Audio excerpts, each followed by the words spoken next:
Teorízalo.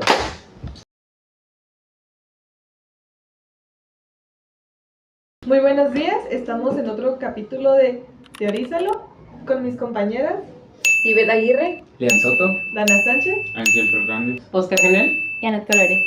Hablaremos un poquito acerca de la arqueología del saber, obra de Michel Foucault. Básicamente, arqueología del saber va dirigida hacia los discursos, el cómo se crean, el cómo no simplemente son un lenguaje, la relación que tienen con el poder y también acerca de que tienen reglas precisamente históricas, que a continuación profundizaremos con conceptos claves para entender.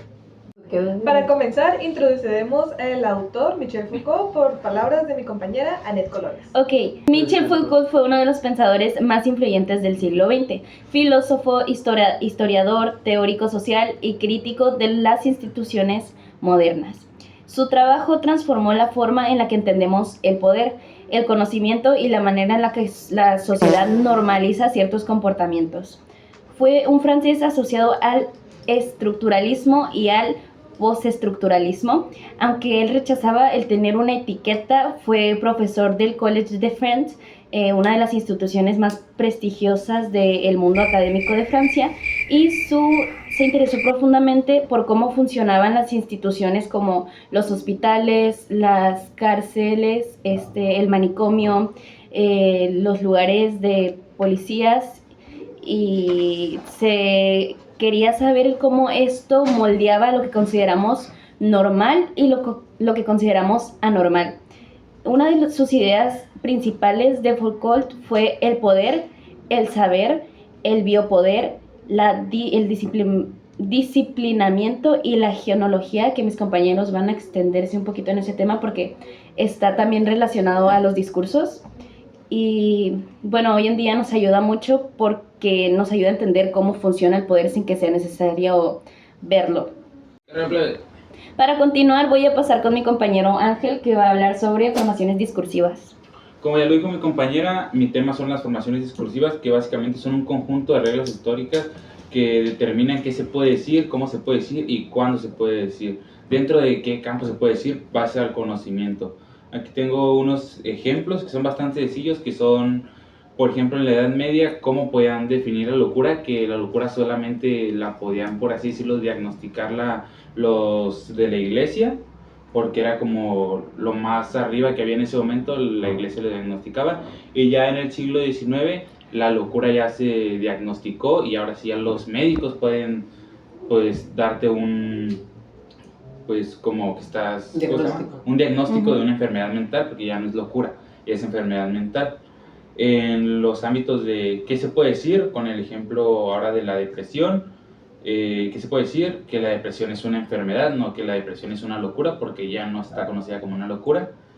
¿Quién puede decirlo? Médicos, psicológicos y especialistas, únicamente pues, personas que sí sepan del tema. ¿Cómo se debe decir? Con diagnósticos, pruebas, estadísticas, ya no simplemente con la propia palabra como era antes, como con las ideas que no son aceptables, que algunas ideas que tienen las personas son como que la depresión es flojera o que simplemente son pasajeras, cosas así, cuando en realidad no, si es un diagnóstico que tienes que sí te afecta a tu día a día. Bueno, ahora pasaremos con mi compañero Oscar, que le va a hablar de la formación de objetos.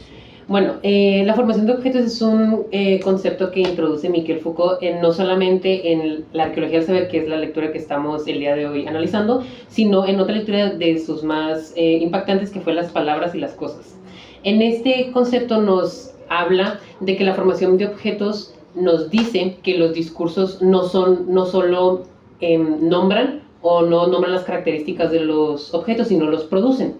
Es decir, que de un discurso pueden nacer diferentes objetos, los cuales pueden ser luego objetos de estudio.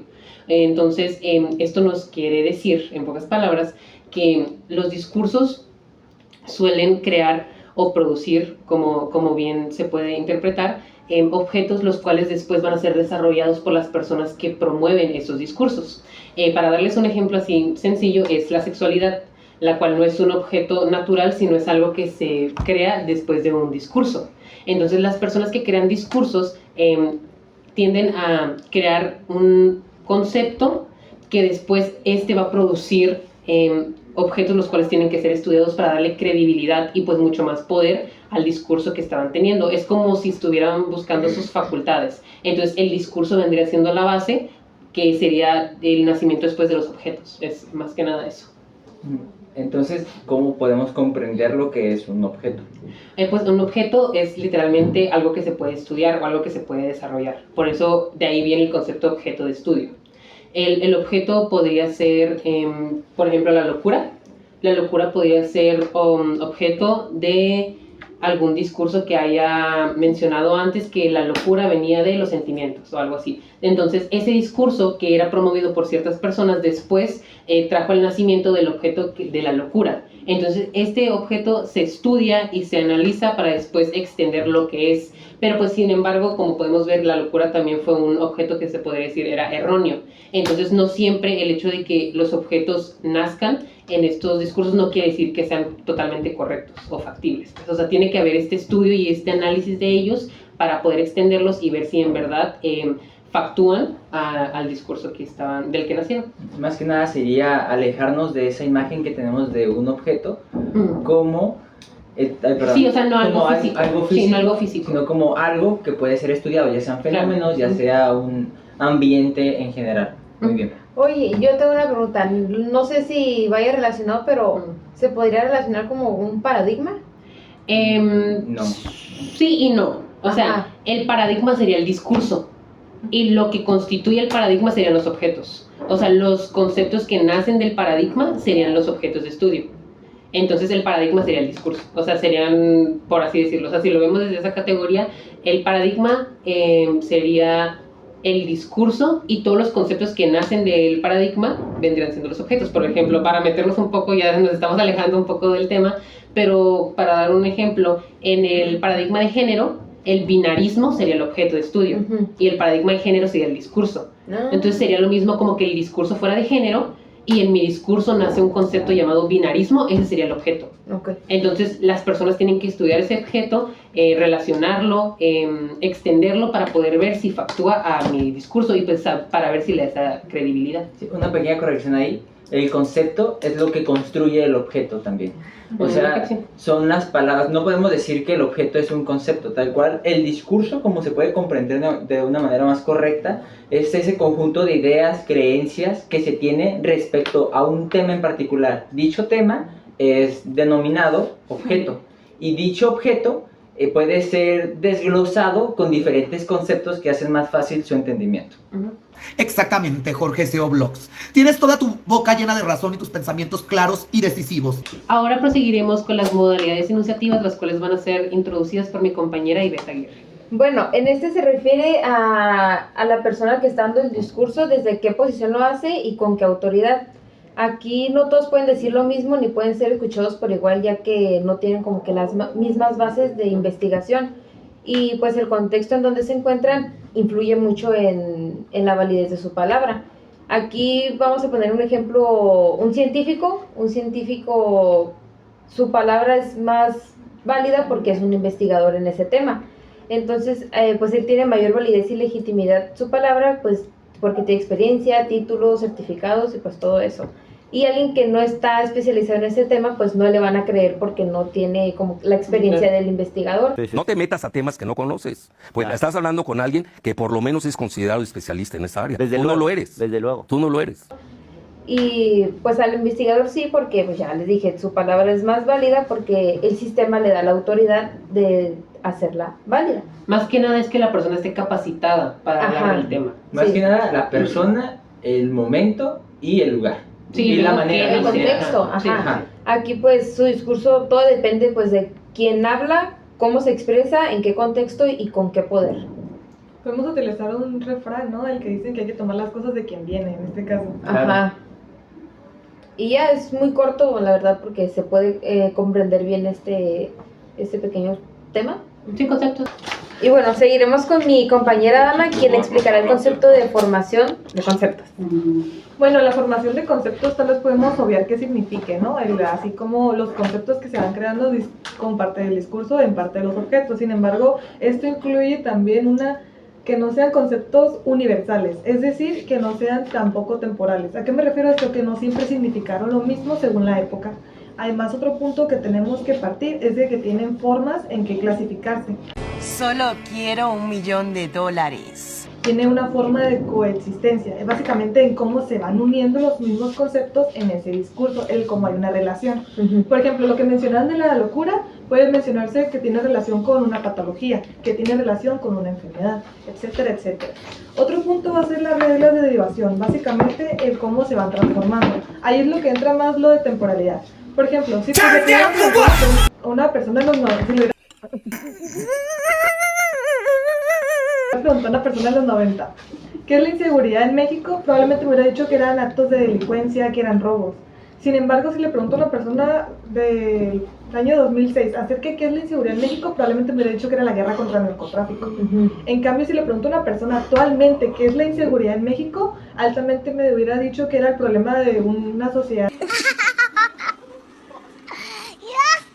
que era vulnerable, también lo del narcotráfico que se une con el gobierno y también agregando la delincuencia organizada.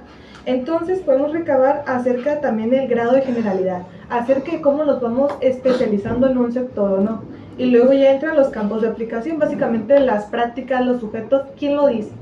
Y ya vamos haciendo un poquito más acerca de cómo correlacionamos los conceptos, ¿no? Supongamos locura se relaciona con otros conceptos cuando nacen del mismo objeto y eso va naciendo de un discurso según la temporalidad.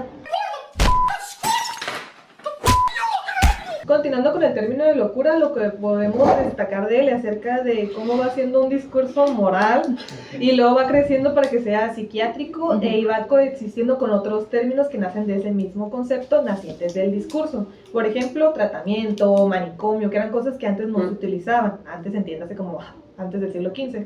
El punto fue es que va derivando. ¿A qué nos referimos con esto? Que ya se vuelve un trastorno, se vuelve una anomalía, algo diferente. Y eso genera, vaya la redundancia, generalidad. Básicamente quien lo toma es quien puede profundizar. Y luego ya en los campos de aplicación va viendo el cómo lo utilizan las personas ese concepto en sus discursos según el tipo de persona que vaya a dar el discurso. Entonces, para concluir con este último episodio de Teorízalo, Nos fuimos y... ¡Vamos, muchachos! ¡Nos perdimos, nos fuimos, desaparecimos! Bien conocido es que Michel Foucault, ese filósofo, hizo una relación que nos deja mucho a profundizar y a reflexionar. Esa relación que hay entre poder, entre conocimiento y discurso. Que, ¿cómo lo relacionamos con los temas que vimos anteriormente en la temporada? Que todo el conocimiento que adquirimos, todo ese conocimiento que se va difundiendo a través de los discursos, a través de esa formación de objetos, a través de todos esos elementos de nuestro entorno que influyen dentro de la explicación de los fenómenos, de los objetos, mejor dicho, ha sido influenciada, por el poder. Pero, o sea, es la manera en la que él también relaciona estos tres conceptos que les mencioné. ¿Qué es el poder? Que es lo que hemos estado hablando en esta temporada, y cómo lo relacionamos al tema de la arqueología del saber. El poder es básicamente el medio por donde se difunde, se crea este conocimiento verdadero. ¿Por qué verdadero? Porque es el que nosotros consideramos verdaderos a ese consenso social que hubo previamente. De ahí entonces es que es muy importante conocer el poder para ver cómo es que nosotros conocemos las cosas como verdaderas o no verdaderas. Es una pregunta muy interesante que nos hará profundizar, es ¿se puede vivir sin el poder? No. ¿Ustedes piensan que no? Pienso que no, ya tengo una jerarquía. Claro que pica, bebés, no mejor échale miel. Claro que pica, bebé, la salsa pica, si no mejor échale miel. Plantea eso, ¿qué? No se puede vivir sin el poder. Pero ahora yo les digo, ¿qué es el poder? El poder no es el que él define, no está relacionado al que nosotros conocemos como poder, como esta jerarquía de instituciones, de gobierno, no está relacionado a eso. El poder lo ejercemos todos nosotros. Y esa es la reflexión que nos deja nuestro filósofo Michel Foucault. Muchas gracias por ver este último episodio de Teorízalo. Espero no volverlos a ver nunca. Esperemos vernos en Es mentira, yo la verdad. Adiós, espero amigos. Nunca regresar a este set. Nos fuimos. Espero nunca. Después. Espero les haya gustado esta No, la verdad, yo no segunda espero regresar temporada. a estos sets. Espero nunca pararme frente a esta cámara otra vez. Muchas gracias. Y que 17 sepan, seguidores. que sepan que aquí todos nos llevamos mal y siempre nos peleamos. Bye. El día de hoy solo vengo a decir adiós. Este va a ser el último video de MP3.